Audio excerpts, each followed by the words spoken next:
Hi students, welcome to PhD jobs and admission. This is Gauri. So in this video मैं आप सभी के साथ university of Kota PhD entrance test 2023 का जो रिसर्च मेथोडोलॉजी का सिलेबस है वो सिखा रही हूँ। एंड इन टुडेज सेशन हम देखेंगे कि फंडामेंटल एंड अप्लाइड रिसर्च होता क्या है बाय यूजिंग एमसीक्यूज।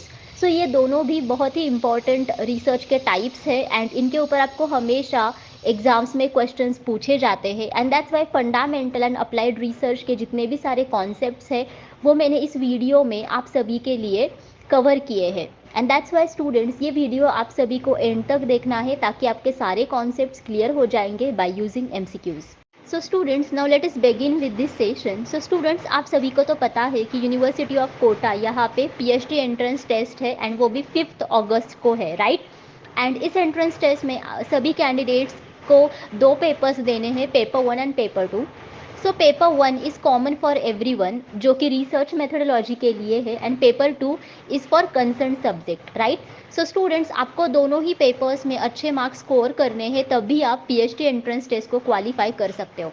सो दोनों ही पेपर्स में आपको 50% एमसीक्यूज़ ईच पूछे जाते हैं, यानी कि आपको 50% एमसीक्यूज़ ये रिसर्च मेथोडोलॉजी के लिए पूछे जाते हैं एंड 50% एमसीक्यूज़ ये आपको कंसर्न सब्जेक्ट के लिए पूछे जाते हैं। And that's Y research methodology subject में अच्छे मार्क्स स्कोर करके पीएचडी एंट्रेंस टेस्ट को क्वालिफाई करने के लिए हम सभी आपके लिए रिसर्च मेथोडोलॉजी कंप्लीट कोर्स लेकर आए हैं, जिस कोर्स की मदद से सारे candidates university of Kota PhD entrance test 2023 को क्वालिफाई कर ही सकते हैं।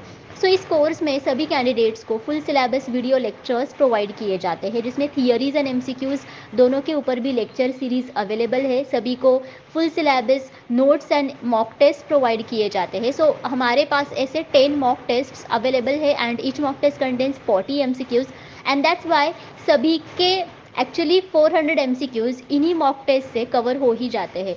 सो इसमें आपको 1500 से भी ज़्यादा एमसीक्यूज़ का रिविजन पीडीएफ प्रोवाइड किया जाता है, जिस पीडीएफ की मदद से सारे कैंडिडेट्स सारे टॉपिक्स एक ही पीडीएफ में रिवाइज कर सकते हैं। एंड दैट्स वाई गारंटीड उनको 80% एमसीक्यूज़ इसी रिविजन पीडीएफ से मिलते हैं out of 100% MCQs in the research methodology paper of PhD entrance test.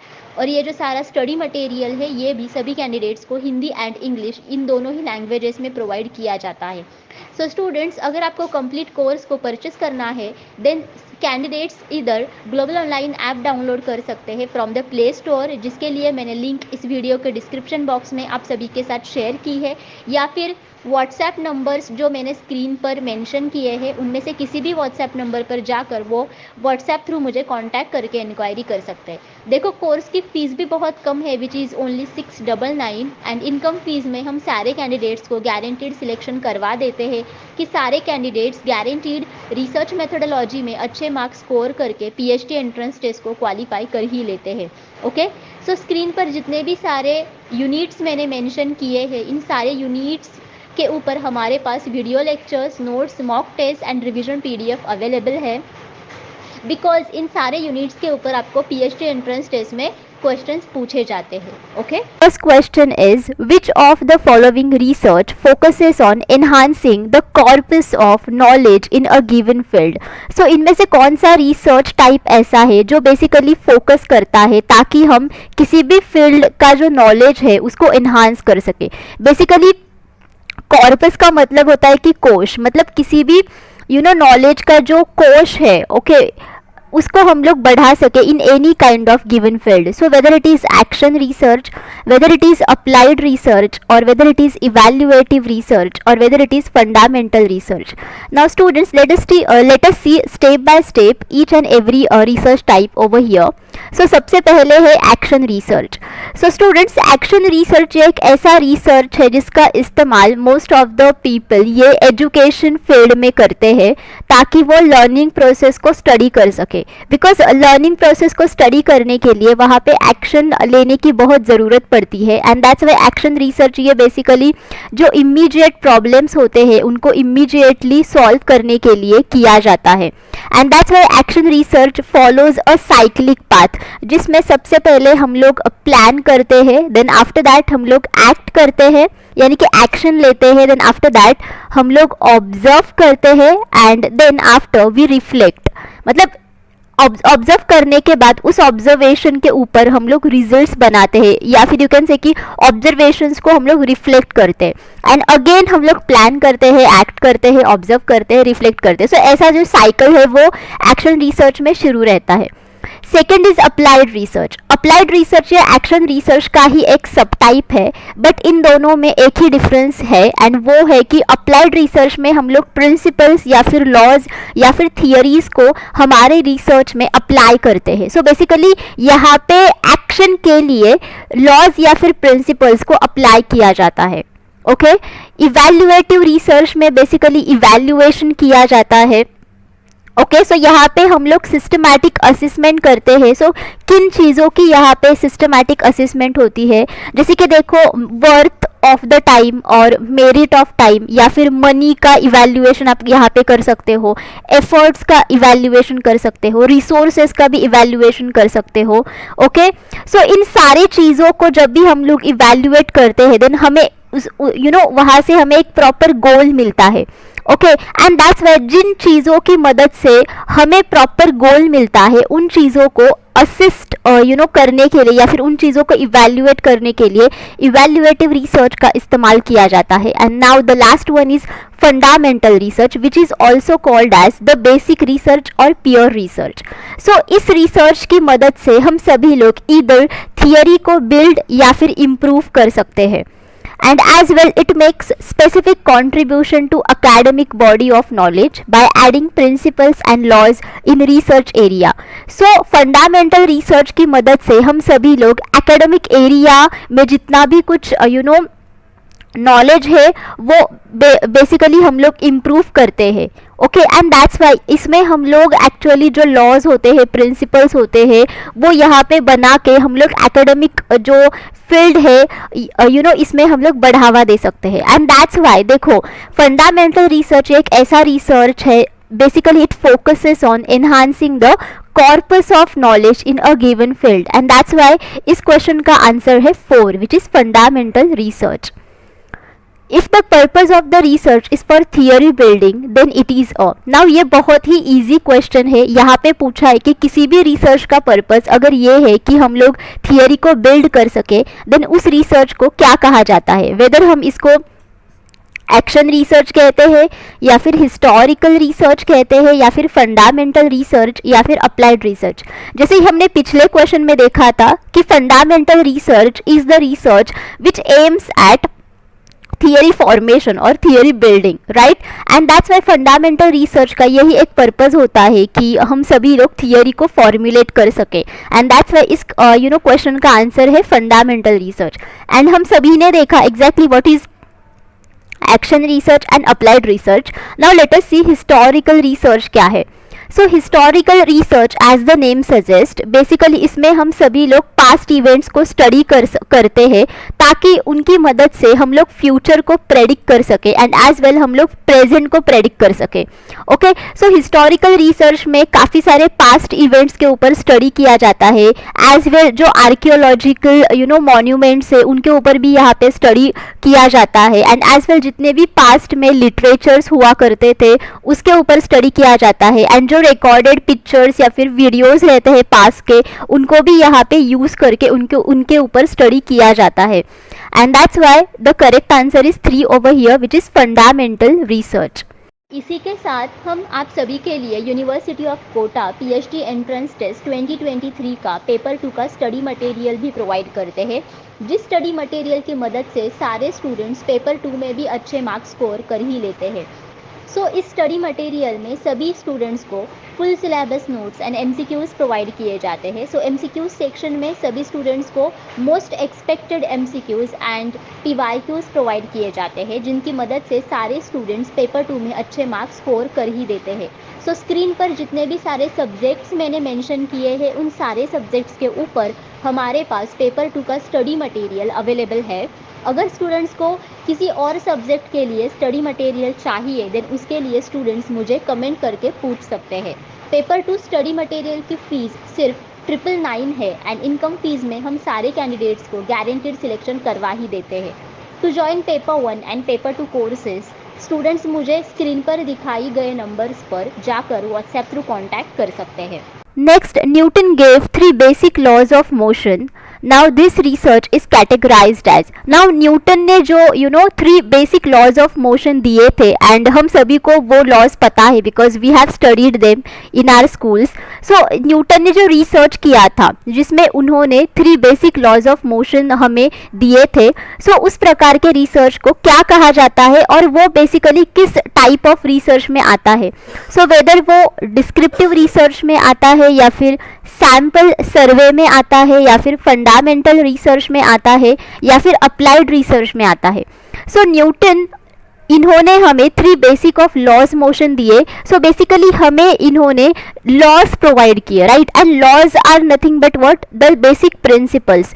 So laws में बेसिकली न्यूटन इन्होंने थियरी को फॉर्मुलेट किया, राइट, एंड इनमें से सिर्फ फंडामेंटल रिसर्च ऐसा है जिसमें हम लोग थियरी को फॉर्मुलेट करते हैं, right, and that's why the correct answer would be fundamental research. Okay, and all of we know that exactly what is applied research. Now let us see descriptive and sample survey क्या है. So descriptive research, as the name suggests, descriptive. So इसमें जितने भी सारे incidents, persons या फिर groups of individuals होते हैं, उनके जो characteristics होते हैं इनको describe किया जाता है. So उसके लिए जो research किया जाता है उसको descriptive research कहा जाता है. Okay, and sample survey, as the name suggests, sample survey. So यहाँ पे बेसिकली हम लोगों के जो ओपिनियंस होते हैं उनको जानने की कोशिश करते हैं, एंड दैट्स वाई इसके लिए सर्वे लिया जाता है. सर्वे इज नथिंग बट कि हम सभी लोग क्वेश्चंस रिस्पोंडेंट्स को पूछते हैं एंड रिस्पोंडेंट्स हमें रिस्पॉन्सेस प्रोवाइड करते हैं. एंड सर्वे के काफ़ी सारे टाइप्स है, जैसे कि फ़ोन सर्वे है, then face to face interview surveys भी होते हैं, एज वेल इंटरनेट पे भी सर्वेज अवेलेबल होते हैं. So there are basically three types of sample service, okay, जो मैंने आप सभी को बताए, and that's why the correct answer for this is three, which is fundamental research, जिसमें बेसिकली थियरीज को फॉर्मुलेट किया जाता है, जैसे कि न्यूटन इन्होंने हमें three basic laws of motion provide किए.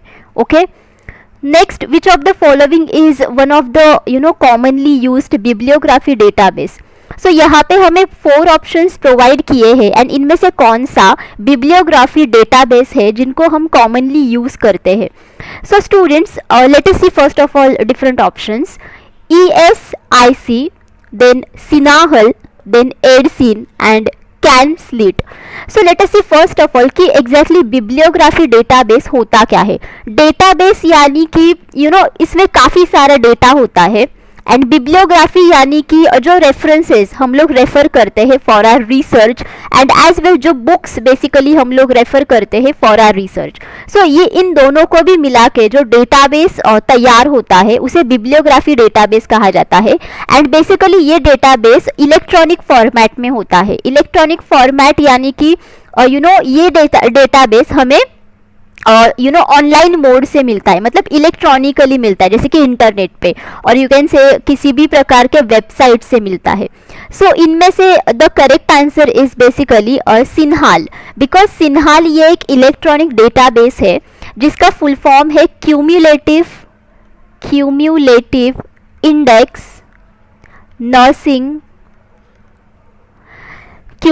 Index nursing allied health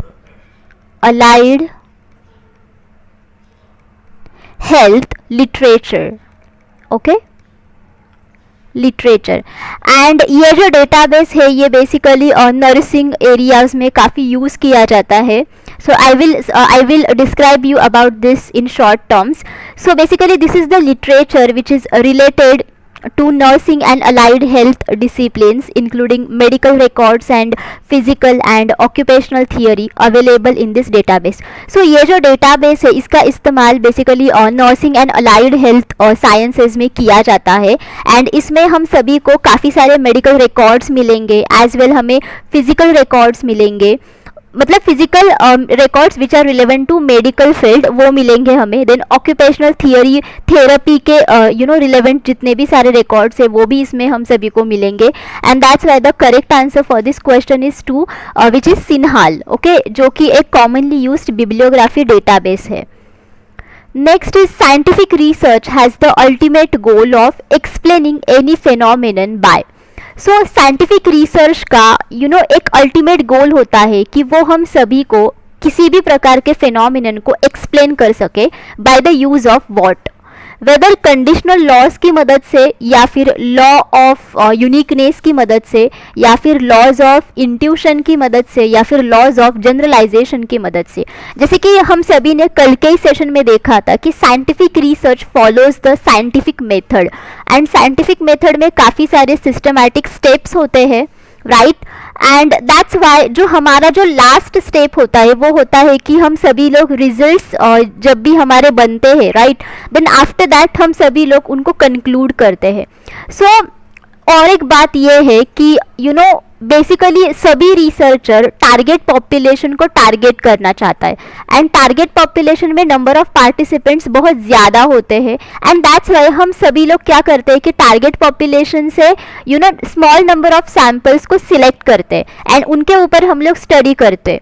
and जब भी हमें एंड में जब भी हमें रिजल्ट्स मिलते हैं देन वो रिजल्ट्स हम लोग टारगेट पॉपुलेशन पे लगाते हैं। सो इस प्रकार के प्रोसीजर को बेसिकली जनरलाइजेशन कहा जाता है, and that's Y scientific research का जो अल्टीमेट गोल होता है वो यही होता है कि वो किसी भी फिनोमिनन को लॉज ऑफ जनरलाइजेशन के थ्रू हम सभी को एक्सप्लेन कर सके, and that's why the correct answer for this is laws of generalization. Okay, laws of intuition का मतलब होता है कि जो हमारे गट फीलिंग्स होते हैं कि exactly what is right what is wrong, so this is nothing but the law of intuition. And law of intuition ये बेसिकली किसी भी एविडेंस के आधार पर नहीं होता है, बट साइंटिफिक रिसर्च ये एविडेंस के आधार पर होता है, and that's why this option gets eliminated. Laws of uniqueness यानी कि यूनिकनेस होना, right, and every scientific research is unique, okay, but इसका अल्टीमेट गोल ये नहीं होता है कि यूनिकनेस के आधार पर फिनोमिनन को एक्सप्लेन करें। बेसिकली हम सभी लोग एविडेंस के आधार पर, ऑब्जर्वेशंस, देन मेजरमेंट्स, जनरलाइजेशन, इन चीज़ों के आधार पर बेसिकली हम साइंटिफिक रिसर्च में फिनोमिनन को एक्सप्लेन करते हैं, not because of the uniqueness. So ये भी ऑप्शन एलिमिनेट हो गया। And what are exactly the conditional laws? Okay, so conditional laws का मतलब होता है कि condition in logic that needs to be satisfied. मतलब कोई भी लॉजिकली कंडीशन होती है, सो वो कंडीशन बेसिकली सेटिस्फाई होनी चाहिए अकॉर्डिंग टू लॉजिक, उसे कंडीशनल लॉज कहा जाता है। एंड इट फाइंड्स द को रिलेशन ऑफ इवेंट्स। अगर किसी भी इवेंट्स के बारे में अगर हम लोग स्टडी करते हैं देन उन इवेंट्स के बीच में क्या को रिलेशन है, ओके, उसको अगर हमें फाइंड आउट करना है then we can find out it by using conditional laws, and that's why here the correct answer is 4, that is laws of generalization. If a researcher conducts a research on finding out which administrative style contributes more to institutional effectiveness, this will be an example of. Okay? अगर कोई भी researcher research conduct करता है and उस research में अगर उसको find out करना है एग्जैक्टली कि कौन सा एडमिनिस्ट्रेटिव स्टाइल ओके ज़्यादा कंट्रीब्यूट करेगा इंस्टीट्यूशन के इफेक्टिवनेस को, ओके, सो इस प्रकार के रिसर्च को करने के लिए वो रिसर्चर इनमें से कौन सा रिसर्च टाइप फॉलो करेगा, वेदर वो बेसिक रिसर्च फॉलो करेगा या फिर एक्शन रिसर्च फॉलो करेगा या फिर अप्लाइड रिसर्च फॉलो करेगा या फिर none of the above. So students, basic research यानी कि फंडामेंटल रिसर्च जो कि हमने अभी देखा, what is that. So fundamental research में बेसिकली नॉलेज को क्या किया जाता है, क्रिएट किया जाता है या फिर थियरी को फॉर्मुलेट किया जाता है. बट इस रिसर्च में रिसर्चर को किसी भी प्रकार के थियरी को फॉर्मुलेट नहीं करना है. बेसिकली यहाँ पे उसको जानना है कि कौन सा एडमिनिस्ट्रेटिव स्टाइल ज़्यादा इंस्टीट्यूशन के इफेक्टिवनेस को कंट्रीब्यूट करेगा. दैट्स वाई यहाँ पे हम लोग या फिर वो रिसर्चर बेसिक रिसर्च नहीं कर सकता है. एक्शन रिसर्च ये basically classroom teaching and learning procedure में यूज़ किया जाता है, जिसमें टीचर इमीडिएट प्रॉब्लम्स के ऊपर सोल्यूशन ढूंढने की कोशिश करते हैं by using action research. And यहाँ पे कोई भी क्लासरूम सिचुएशन है नहीं, यहाँ पे कोई किसी भी प्रकार के साइकिल प्रोसीजर की ज़रूरत है नहीं, जैसे कि प्लान करो, एक्ट करो, ऑब्जर्व करो, रिफ्लेक्ट करो, राइट। सो ये भी एलिमिनेट हो गया। So the remaining option is applied research. So this should be your correct answer, because यहाँ पे अगर आपको एडमिनिस्ट्रेटिव स्टाइल का जो कंट्रीब्यूशन है वो इंस्टीट्यूशन के इफेक्टिवनेस के लिए कितना ज़्यादा है इसके बारे में स्टडी करना है, देन ऑब्वियसली यहाँ पे आपको किसी भी प्रकार की थियोरी को अप्लाई करना पड़ेगा for your study. Okay, and that's why इसमें ये पर्टिकुलर रिसर्चर अप्लाइड रिसर्च का इस्तेमाल करेगा। So your correct answer should be applied research. Okay, next is the principles of fundamental research are used in. So fundamental research के जो principles है वो हम सभी लोग किस प्रकार के रिसर्च में यूज करते हैं, वेदर एक्शन रिसर्च या फिर अप्लाइड रिसर्च या फिर फिलोसॉफिकल रिसर्च या फिर हिस्टोरिकल रिसर्च। ओके, सो हम सभी ने देखा कि एग्जैक्टली फंडामेंटल रिसर्च होता क्या है। सो फंडामेंटल रिसर्च में हम प्रिंसिपल्स, लॉज या फिर थियरीज को फॉर्मुलेट करते हैं। सो इन्हीं प्रिंसिपल्स, लॉज या फिर थियरीज को हम किस प्रकार के रिसर्च में यूज करते हैं। सो ऑब्वियसली ये बहुत इजी क्वेश्चन है। सो your correct answer should be applied research. जैसे कि हमने देखा ना कि अप्लाइड रिसर्च में लॉज, प्रिंसिपल्स या फिर थियरीज को अप्लाई किया जाता है of for doing the research, right. And यही यहाँ पे एग्जैक्टली आपको पूछा है, and that's why your correct answer should be applied research. And आप सभी को अभी पता चल गया होगा कि exactly what is action research, right. सो ये ऑप्शन तो यहाँ पे एलिमिनेट हो गया। हिस्टोरिकल रिसर्च भी हमने देखा, व्हाट इज दैट, ये भी एलिमिनेट हो गया। Now let us see what is philosophical research. As the name suggests, philosophical. So इसमें बेसिकली कोई भी टर्म हो या फिर कॉन्सेप्ट हो या फिर थियोरी हो, उसके पीछे का जो रीजन है या फिर कॉज है, व्हाट इज दैट, अगर हमें उसको जानना है देन फॉर दैट पर्पस हम लोग फिलोसॉफिकल रिसर्च करते हैं। सो किसी भी कॉन्सेप्ट के पीछे की फिलोसॉफी क्या है, ओके, उसको जानने के लिए बेसिकली फिलोसॉफिकल रिसर्च किया जाता है, राइट। एंड दैट्स वाई ये भी इनकरेक्ट है। एंड दैट्स वाई देखो फिलोसॉफिकल रिसर्च में भी कई बार थियरी को फॉर्मुलेट किया जाता है, ओके। एंड दैट्स वाई ये भी ऑप्शन यहाँ पे एलिमिनेट हो गया। So your correct answer should be 2, that is applied research. Next, which of the following research forms aims primarily at putting to use the theoretical advances with an eye on exploring the potential for generalizability। सो इनमें से कौन सा research type ऐसा है जिसका M ये है कि वो प्राइमरीली थियोरेटिकल एडवांसेस जो है उनको उनके रिसर्च में अप्लाई करे, एंड एज वेल वो जो जनरलाइजेबिलिटी है उसको भी एक्सप्लोर कर सके। Okay, so let me explain what is this. So generalisability को एक्सप्लोर करना यानी कि फॉर एग्जांपल अगर आप रिसर्च कर रहे हो एंड आपको रिजल्ट्स मिले हैं, सो बेसिकली वो रिजल्ट्स आप स्टडी के बाहर के सिचुएशंस को कितने एक्सटेंट तक जनरलाइज कर सकते हो या फिर मैचअप कर सकते हो। Okay, this is nothing but exploring the potential for generalisability. So ये दोनों भी चीज़ें बेसिकली कौन से रिसर्च में होती है, यानी कि थियोरेटिकल एडवांसेस को अप्लाई करना एंड एज वेल जनरलाइजेबिलिटी के पोटेंशियल को भी एक्सप्लोर करना। सो बेसिकली ये चीज़ें फंडामेंटल रिसर्च में होती है क्या, या फिर इवैल्यूएटिव रिसर्च में होती है, या फिर एक्शन रिसर्च में होती है, या फिर अप्लाइड रिसर्च। सो देखो हम लोग तो थियरी को फॉर्मुलेट करते हैं फंडामेंटल रिसर्च में, एंड दैट्स वाई यहाँ पे तो थियोरेटिकल एडवांसेस को अप्लाई करने की ज़रूरत पड़ती नहीं है। सो ये ऑप्शन एलिमिनेट हो गया।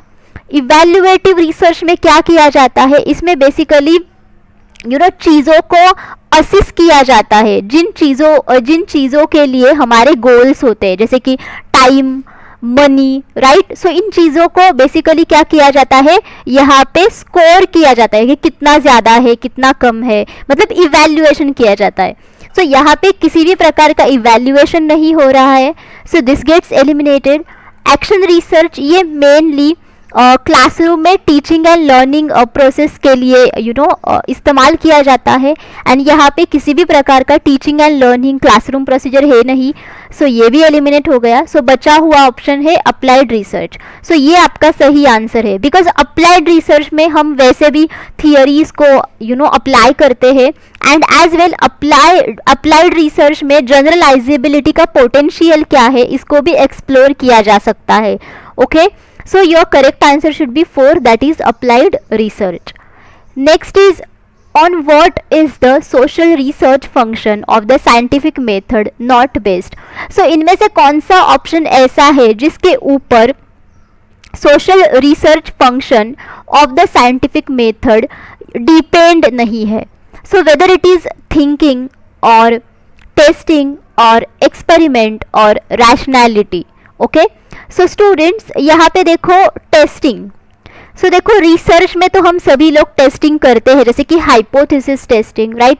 सो विदाउट हाइपोथेसिस टेस्टिंग हमें प्रॉपर एविडेंसेस नहीं मिलते हैं, एंड दैट्स वाई हमें ऑथेंटिकेट रिजल्ट्स भी नहीं मिलते हैं, एंड दैट्स वाई जो सोशल साइंस रिसर्च हो या फिर किसी भी प्रकार का रिसर्च हो, ओके, सो उसमें तो हम लोग साइंटिफिक मेथड्स वैसे भी यूज़ करते ही है, एंड जैसे साइंटिफिक मेथड्स है एंड दैट्स वाई उसमें टेस्टिंग है, that's why scientific method testing के ऊपर डिपेंड रहती है। सो ये ऑप्शन आपका एलिमिनेट हो गया, बिकॉज नॉट बेस्ड पूछा है, राइट। एक्सपेरिमेंट्स तो हम लोग वैसे भी करते हैं, जैसे कि देखो experimental research we do it, and देखो यहाँ पे अगर सोशल साइंस रिसर्च है, बट फिर भी सोशल साइंस रिसर्च में भी कभी कभार एक्सपेरिमेंटल रिसर्च का इस्तेमाल किया जाता है। ओके, दो सोशल साइंस रिसर्च ये क्वालिटेटिव रिसर्च है, बट फिर भी किया जा सकता है, करते हैं एक्चुअली। सो ये भी ऑप्शन एलिमिनेट हो गया। रैशनैलिटी का मतलब होता है कि इन अकॉर्डेंस विथ लॉजिक। देखो लॉजिक तो हम लोग यहाँ पे यूज करते ही है, because without logic you can't conclude the results of your research. So ये भी ऑप्शन एलिमिनेट हो गया। सो बचा हुआ ऑप्शन है थिंकिंग, एंड दैट्स वाई जो साइंटिफिक मेथड है ओके सोशल रिसर्च फंक्शन का, वो बेसिकली थिंकिंग के ऊपर डिपेंड नहीं रहता है, बिकॉज थिंकिंग यानी कि your gut feeling whether it is right और रॉन्ग, राइट, एंड इसके लिए हमारे पास प्रॉपर एविडेंस भी नहीं होता है, एंड दैट्स वाई हम इसके ऊपर ज़्यादा फोकस नहीं रहते। So the correct answer is 1, that is thinking. The next is the research that applies the laws at the time of field study to draw more and more clear ideas about the problem is dash. So इनमें से कौन सा research ऐसा है जिसमें हम सभी लोग लॉज को अप्लाई करते हैं at the time of field study, ताकि हम सभी लोग ज़्यादा से ज़्यादा आइडियाज़ है अबाउट द प्रॉब्लम उनको जान सके। So whether it is applied research, action research, explanatory research or correlational studies. So now all of you understood that कि किसी भी रिसर्च में अगर हम सभी लोग लॉस को अप्लाई करते हैं ताकि हम प्रॉब्लम्स के सॉल्यूशंस को फाइंड आउट कर सके, देन उस प्रकार के रिसर्च को अप्लाइड रिसर्च कहा जाता है, right, and that's your correct answer should B 1, that is applied research. And I hope so all of you understood exactly what is action research. Now let us go for explanatory research. So as the name suggests, explanatory research. So explanatory research हम सभी को exactly in detail explain करता है कि exactly what is the relationship between the variables under study. मतलब जिन variables के ऊपर आप स्टडी करना चाहते हो उन वेरिएबल्स के बीच में एग्जैक्टली क्या रिलेशनशिप है, ये एक्चुअली एक्सप्लेनेटरी रिसर्च एक्सप्लेन करता है in detail. Okay, and correlational studies ये बेसिकली आइडेंटिफाई करता है the existing relationship between the variables. मतलब पहले से ही वेरिएबल्स के बीच में रिलेशनशिप होता है, but by using the correlational studies हम सभी लोग उसको सिर्फ आइडेंटिफाई करते हैं. And that's why correlational study ये एक नॉन एक्सपेरिमेंटल स्टडी है, बिकॉज इसमें किसी भी प्रकार का एक्सपेरिमेंट नहीं किया जा सकता है. इसमें हम सिर्फ वेरिएबल्स के रिलेशनशिप को आइडेंटिफाई करते हैं, डिस्क्राइब करते हैं, दैट्स इट.